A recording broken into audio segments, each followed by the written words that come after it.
I 27F like my boyfriend's 30M parents, but they're in our apartment every 2 weeks. I want to ask for more space, without sounding rude. When we first moved in together, things felt balanced. Dan's parents would come visit every couple of months, usually for a long weekend. It was predictable, planned. I could mentally prepare for it instead of feeling ambushed. And honestly, those visits were nice. I remember one of the early ones really clearly. His mom and I cooked dinner together in our tiny kitchen, bumping hips and laughing about how neither of us could ever find the right lid for the pans. His dad set the table while Dan hovered, stealing food and getting scolded like he was 12 again. We stayed up late after dinner with a bottle, telling stories, them talking about Dan as a kid, me feeling included instead of evaluated. When they left, there was hugging, "We'll miss you," and that good, quiet exhale after the door closed. The apartment felt like ours again, but in a satisfying way, not a relieved one. That's how it was supposed to be. Our place has always been my safe space. I work a demanding job, and I'm very much an introvert when I'm not working. Saturday mornings are special to me. Coffee on the couch, no bra, scrolling aimlessly or reading with the windows cracked open. Sundays are for lazy intimacy. Laundry half folded, ordering takeout, Dan and I barely leaving the apartment except maybe for a walk. It's not glamorous, but it's ours. It's where I decompress and feel like myself again. The shift didn't happen all at once. That's part of why I didn't clock it as a problem right away. I think the first extra visit happened after the holidays. They'd come for Thanksgiving, which was normal, and then again not long after New Year's. His mom mentioned how much she loved being in the city and how easy the drive was now that they were retired. I remember nodding and smiling, thinking, that's sweet. When Dan told me they were coming again a few weeks later, I did a quick mental calendar scan and shrugged. It's fine. They're nice. What's one more weekend? After that, it went from every couple of months to every month. Still manageable, still defensible. Whenever a twinge of annoyance popped up, I talked myself out of it. They're older. They miss him. They're not doing anything wrong. Dan was always calm about it. If I hesitated or sighed a little when he mentioned another visit, he'd say things like, it means a lot to them, or, it's just a few days, or, they won't always be able to travel like this. None of those statements were untrue. And I didn't want to be the girlfriend who complains about parents who are kind, generous, and clearly love their son. So I swallowed it. At that point, I didn't feel invaded. Just slightly off balance. Like a routine had shifted by a few degrees and I was compensating without realizing how much energy that was taking. I told myself we were still in control. I didn't realize that the rhythm had already started to change, and that I was the only one quietly adjusting to it. At some point, the visits stopped feeling like events and started feeling like fixtures. I noticed it first in my calendar. I'm a visual person, so I keep everything there. Work deadlines, yoga classes, dinners with friends, even weekends I mentally label as do nothing. Slowly, Dan's parents visiting started appearing more often than anything else. At first, I wrote it in pencil, then pen. Then I stopped writing it at all because it felt pointless. Why block off time I didn't really control? I'd look at a weekend I was excited about and realize it was already spoken for. Dinner with friends, cancelled. Yoga class, too awkward to sneak out while they were here.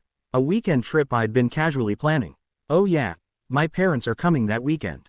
The way I found out about the visits changed too. Before, we'd talk about it. Would it be okay if my parents came in March? Now it was announcements. A text from Dan in the middle of a workday. Mom just called. They're coming the 15th. No question mark. No. Does that work? Just a date, dropped into my life like a meeting I couldn't decline. Every time, my stomach sank a little. What made it worse was that sometimes even Dan seemed surprised. He'd say things like, I didn't know they were planning on coming that soon either, which somehow made me feel even more powerless. If he wasn't being consulted, what chance did I have? Hosting stopped feeling collaborative. Early on, his mom and I cooked together, and his dad would offer to help clean up. Now it felt like everything quietly defaulted to me. Before each visit, I'd do a deep clean, not because they asked, but because I felt judged if I didn't. Grocery shopping got more complicated. Making sure there was the right coffee, the creamer his mom likes, snacks his dad prefers, food that fit everyone's schedules. I planned meals in my head during work meetings. I cooked, I served, I cleaned, and lately, they didn't even offer to help. I'd be standing at the sink, scrubbing pans, while they sat on the couch chatting with Dan like I wasn't even there. It wasn't malicious, it was just assumed. A typical visit now goes like this.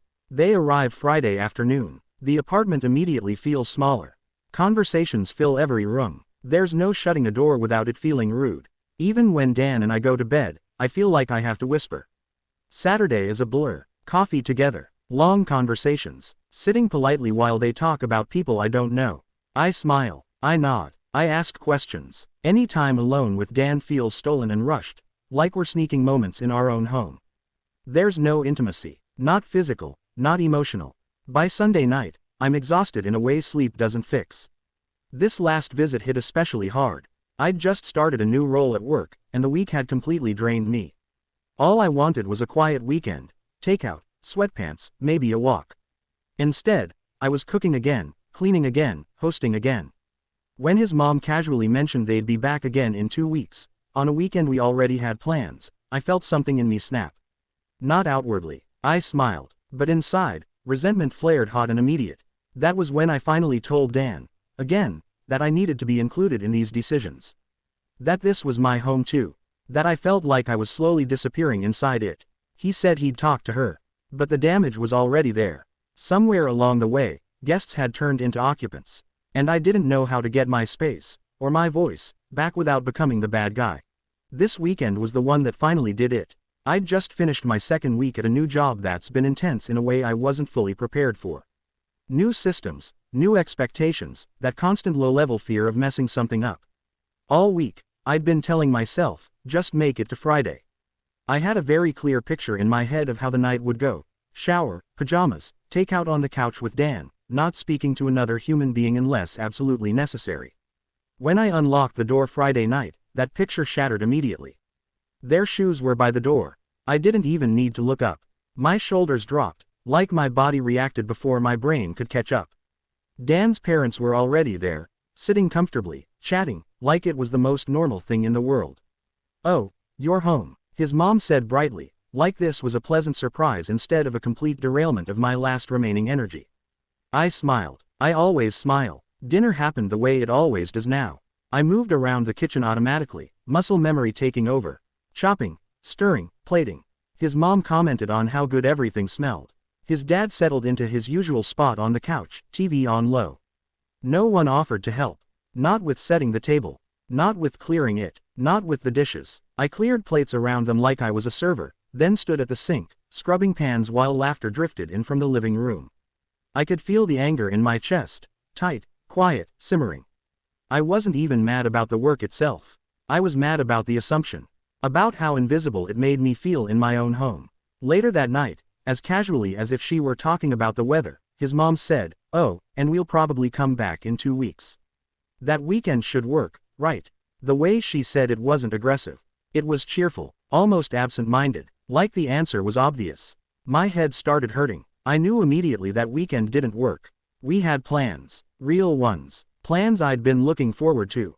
But I froze. I glanced at Dan. He looked just as caught off guard as I felt, which somehow made it worse. I nodded. Of course I did. After they went to bed, I locked myself in the bathroom and finally let the mask slip. I sat on the edge of the tub, staring at the floor, trying not to cry loud enough for anyone to hear. Dan knocked softly and came in, closing the door behind him. "I can't do this anymore," I whispered, my voice shaking. "I'm exhausted. I feel like I don't matter in my own house." He looked stunned. "I didn't even know they were coming again," he said quietly. That was the moment that broke something open in me. "So they don't ask you either?" I asked. "Then who was this for?" I told him everything. How drained I was. How resentful I felt. How I needed to be looped in before plans were made. How it hurt that my needs always seemed to come second to keeping everyone else comfortable. He said he'd talk to his mom the next day. He said he understood. He didn't realize it had gotten this bad. But as we stood there, whispering in the dim bathroom light, I couldn't shake the feeling that this wasn't just about his parents anymore. It was about whether I had a real voice in this relationship, or whether I was just expected to keep making space for everyone else. After that bathroom conversation, neither of us slept much. We lay in bed whispering, like we were planning something illegal instead of trying to set basic boundaries with his parents. There was this strange mix of relief and dread in my chest. Relief because, for the first time, Dan wasn't minimizing it or telling me it was just a few days. He saw it. He said out loud that he was also being blindsided. That mattered more than I expected. "I hate that you feel like this," he said quietly, staring at the ceiling. I should have stopped this sooner. That sentence alone felt like a small exhale after holding my breath for months. But then came the harder part. Dan started talking about his parents, not defensively, but honestly. How they're in their 70s now. How retirement has made their world smaller. How he worries about them being lonely, about time slipping by faster than he's ready to admit. I think they just miss us, he said. And I don't know how to say no without feeling like a terrible son. That's when it clicked for me. He wasn't avoiding the conversation because he didn't care about my comfort. He was avoiding it because he didn't know how to disappoint them. Still, knowing why didn't make it easier. We started trying to script what he could say, tossing out ideas in the dark like they were fragile glass. Maybe frame it around our schedules being busier now, or suggest they stay at a hotel sometimes, like, make it about showing them the city. Should we say it's about privacy, or space, or just frequency? Every option sounded either too harsh or too flimsy. And going over all of it was the same fear: they're older. They mean well. What if this really hurts them? By the time morning came, we had something that felt gentle enough to try. Not a confrontation, more of a soft boundary. Just easing into it. Dan decided to bring it up over coffee. I wasn't in the room, but I could hear everything. His mom's voice dropped a little. His dad made a joke and immediately changed the subject. The conversation slid sideways, never fully landing. When Dan came back into the bedroom, I could tell from his face that it hadn't gone the way he hoped. They didn't really engage with it, he said. I think my mom took it personally. The rest of the morning was tense in that quiet, polite way.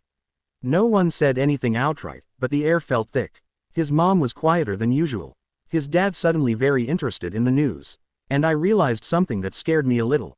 Once you try to set a boundary, you can't unring that bell. Even if it's gentle, even if it's reasonable, we were no longer just hosting. We were negotiating. And as much as I wanted this to be simple, I could feel how deeply tangled this was, for Dan, for his parents, and now, for us. By Sunday afternoon, I knew there was no more avoiding it.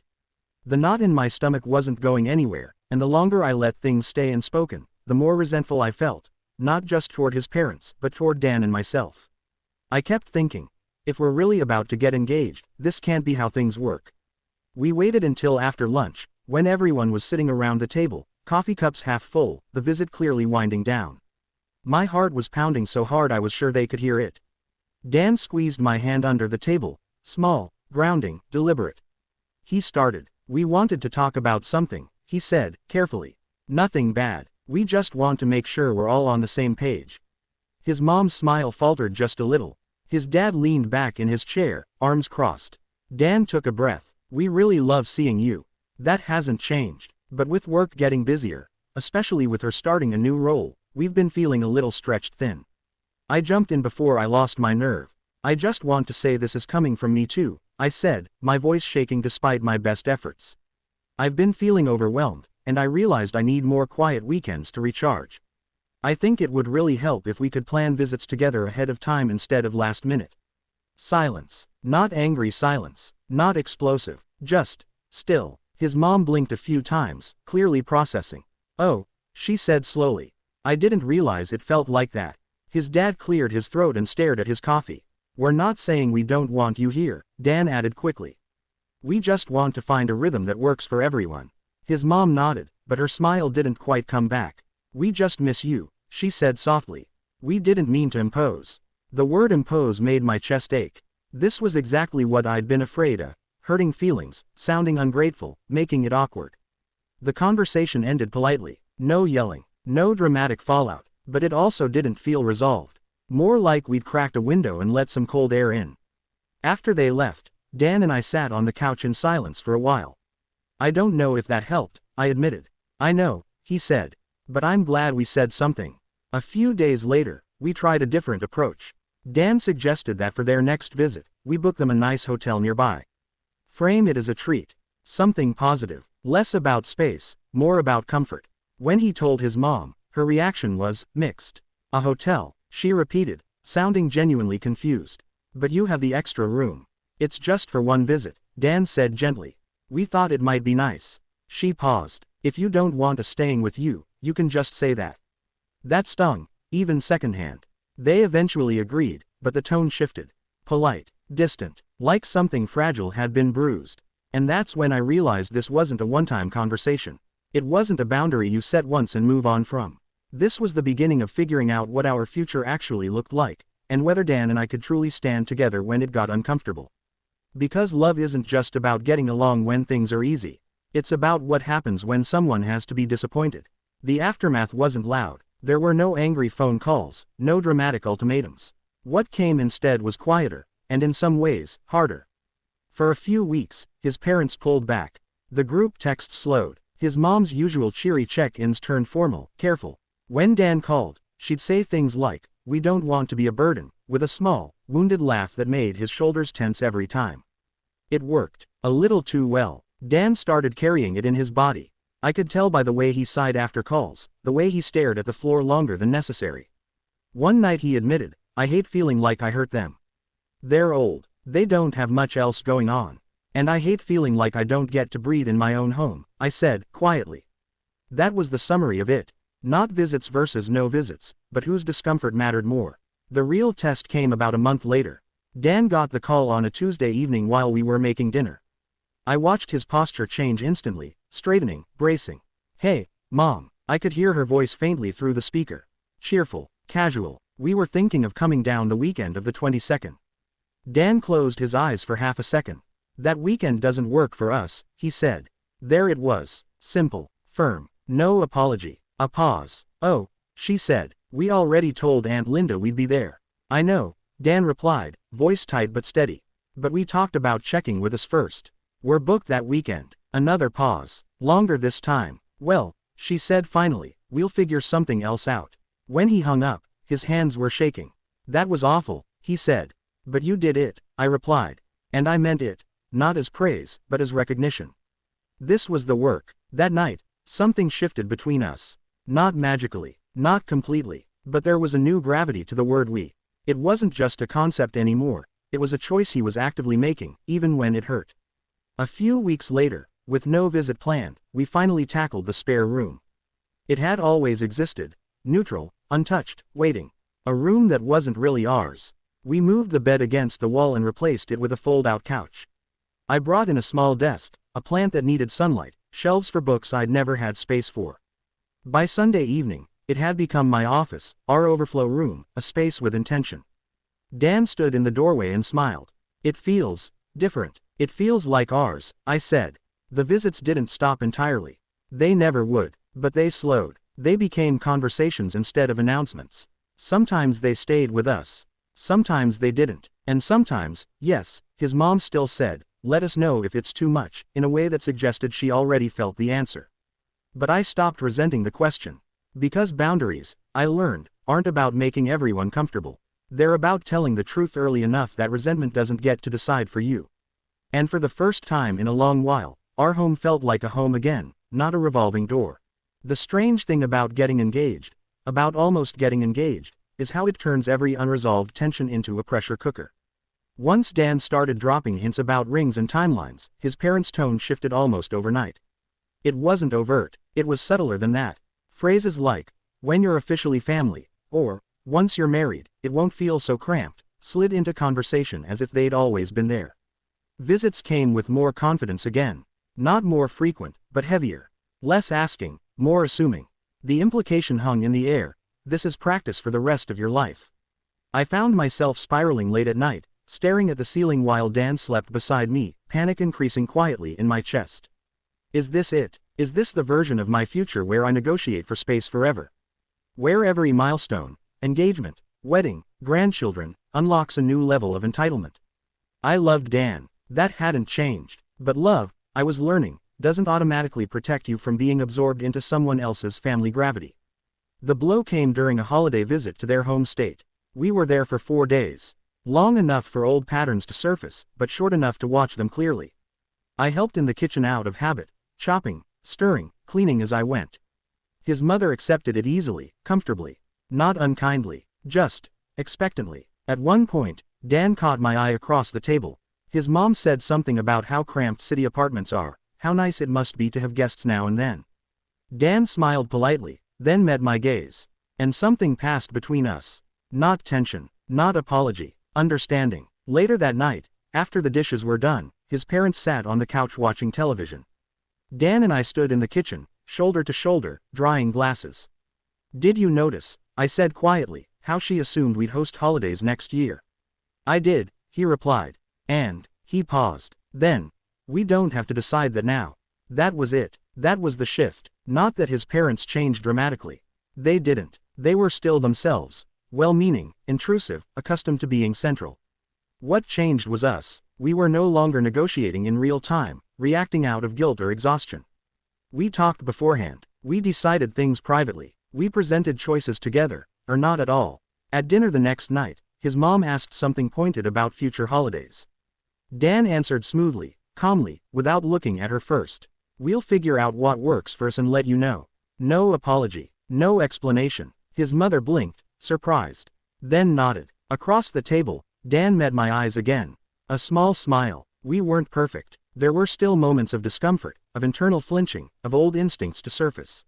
But the fear that consumed me, the fear that this would never change, and that I would always come second to someone else's expectations, had softened.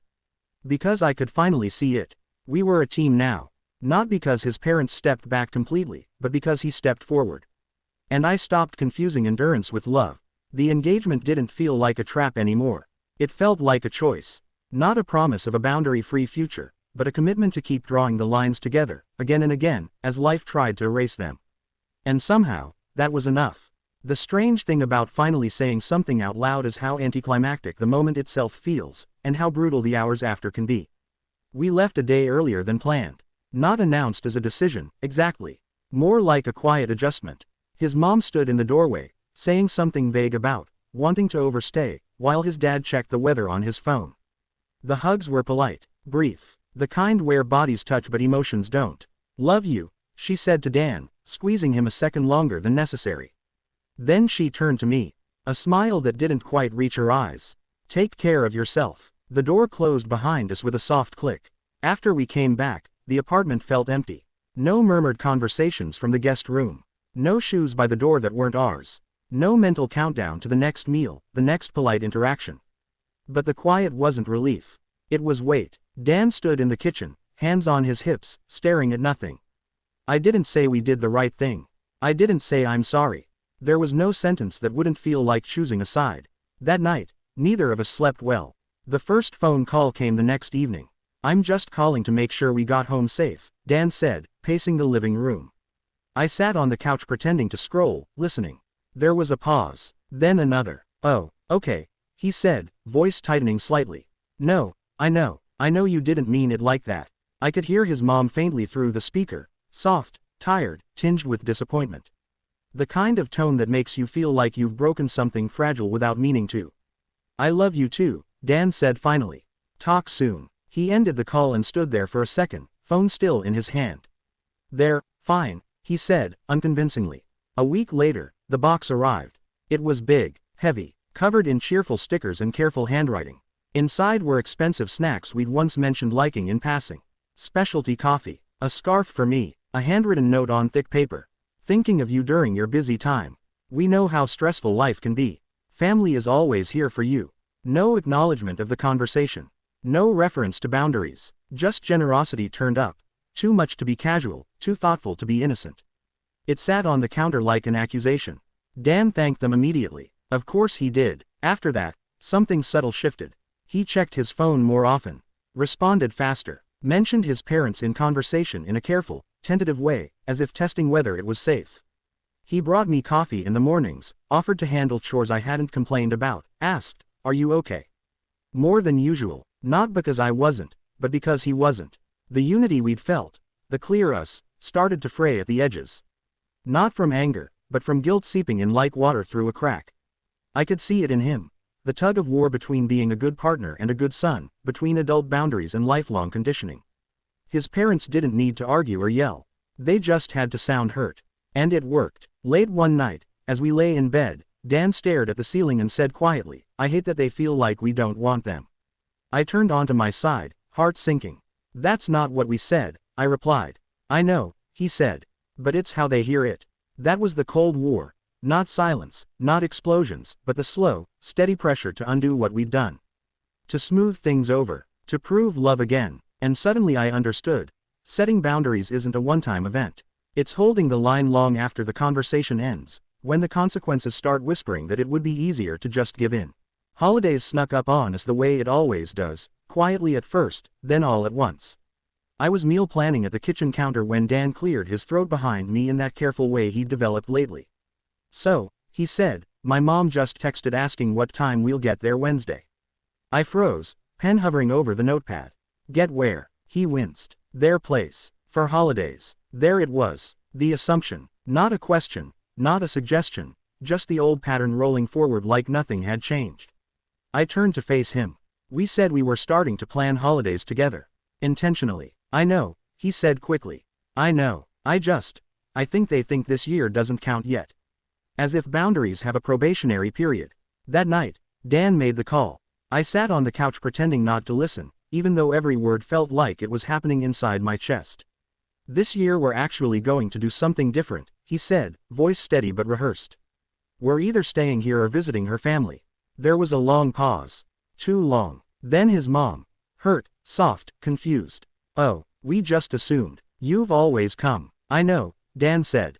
"But we're trying to build our own traditions." Another pause. His dad's voice came on, sharper this time. "Well, do what you have to do." The call ended politely, coldly. Dan set his phone down and stared at it like it might explode. "They're upset," he said unnecessarily. That's when the second shoe dropped. 3 days later, Sunday afternoon, his mom called again. This time, she didn't start with pleasantries. "Your father had a bit of a scare this morning," she said. Dan stood up so fast he knocked his chair back. I watched from the doorway as his entire body went rigid. "What kind of scare?" "Oh, it's probably nothing," she said quickly. Too quickly. His blood pressure was high. He got dizzy. "We didn't want to worry you." The words "didn't want to bother you" hung in the air like a challenge. Within minutes, Dan was pacing, already spiraling. "I should go out there," he said. "Not we." I waited. Gave him space to remember the conversations, the boundaries, the promises. He didn't. "I can take a few days," he continued. "Just to make sure everything's okay." "And me?" I asked quietly. He stopped pacing, looked at me like he'd just realized I was still in the room. "You could come. Or stay behind." Again. It was happening exactly the way I'd feared. Not with a fight, but with urgency overriding partnership. A crisis that wasn't quite an emergency, but carried enough emotional weight to make resistance feel cruel. If I went, I'd be the reason for the tension. The woman who kept them away. If I didn't, Dan would go alone, carrying guilt, and I'd be reminded how easily I could be sidelined when it mattered most. That night, his sister called. I recognized the tone immediately. Not angry, but concerned. "Mom and Dad are really hurt," she said. "They feel like you're pulling away. They don't understand what changed." Dan rubbed his face. "Nothing changed. We're just setting boundaries." There was a pause. "That's not how they see it," his sister said gently. "They think she doesn't want them around." His sister didn't say my name. She didn't have to. After the call, Dan sat beside me on the couch, shoulders slumped. "They think you're the reason," he said. I swallowed. "And do you?" He didn't answer right away. That silence, that fraction of a second too long, told me everything. This was the real test. Not the visits, not the care packages, not the awkward conversations. This was where love either expanded to include me fully, or quietly asked me to keep shrinking so everyone else could stay comfortable. Saturday night, I was tired, mentally exhausted from the new job, and Dan had just come back from a long phone call with his parents. The words spilled out before either of us could stop them. "They're in their 70s. How many more visits do you think we even have?" he shouted, slamming his hand against the counter. I froze. Then I snapped, louder than I'd intended. "I signed up for a life with you, not to be a full-time bed and breakfast manager for your parents." The apartment went quiet except for the hum of the fridge. His face fell, then hardened. "It's not like that. They're family. I don't want to disappoint them. And I don't want to disappear in my own home." I yelled back. "Every weekend, every holiday, every last-minute announcement, you're not choosing me. You're choosing them." We both stopped, breathless. The walls of our small apartment suddenly felt like they were pressing in. The anger was gone, replaced by something heavier, the ache of being misunderstood by the person I loved most. For the next 2 days, we retreated into our own corners. Dan spent hours on the phone with them, apologizing for things, arranging visits I hadn't agreed to. I buried myself in work, Emails and spreadsheets my only companions, imagining this was our new normal, parallel lives under the same roof. I called my friend, married with a toddler and a well-practiced way of cutting through nonsense. I didn't sugarcoat it. I feel like I'm losing him, to his parents, to their expectations. I don't even know if he'll have my back. She didn't hesitate. It's not about the visits, she said sharply. It's about whether Dan is ready to be a husband and a son. Right now, it sounds like he's trying to be both but failing at either. You need him to choose you sometimes, or this will never work. Her words lingered in my head like a warning I'd ignored for too long. And then the slippery slope began. The parents called, anxious about a minor fall his dad had taken earlier in the week. Dan, to keep the peace, agreed to, just this once, go visit immediately, overnight, no discussion with me. I packed a bag, fuming, and felt the dam inside me shatter. I didn't argue. What was the point? This wasn't about them anymore. This was about Dan's reliability, about whether he would uphold the boundaries we'd worked so hard to create.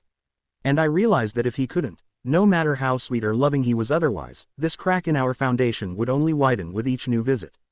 That night, lying awake in the apartment that was supposed to be ours, I understood the truth. The parents were just the trigger. The real battle was in our ability to stand together, or drift apart.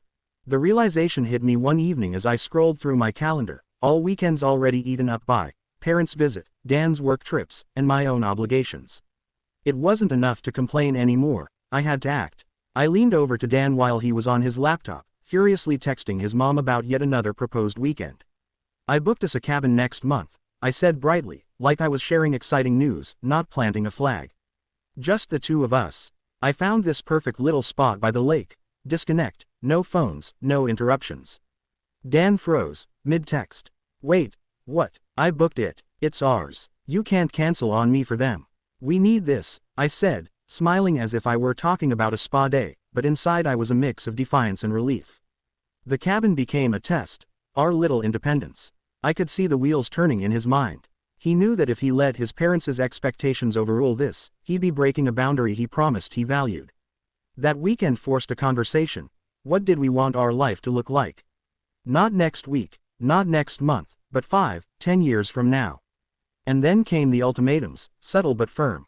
Another guilt call from his mother. We just wanted to see you. I guess we'll have to plan around your busy schedules, dripping with implied disappointment. Dan looked at me, hesitated, then said quietly, we need to talk. About us. About how this is going to work. I took a deep breath. Dan, we need couples counseling. Not because of them, but because we're losing ourselves in them. If we don't learn how to be a united team, I can't see a future where I feel at home in my own life. His jaw tightened. I could tell he felt it too, the fear that our dynamic had been tipping for years, and this was the sign on the road. The final piece clicked for him a few days later. We were sitting in the living room when his mother called, chatting with a relative about my new role. I wasn't eavesdropping, but the comment stung. She's nice, but with that new job, she's really not contributing like she could. Dan's face paled. The moment hit him fully. This wasn't just about visits. This was about respect, partnership, and the life we were supposed to be building together. That night, he said, softly, you're right. I didn't see it before, but I do now.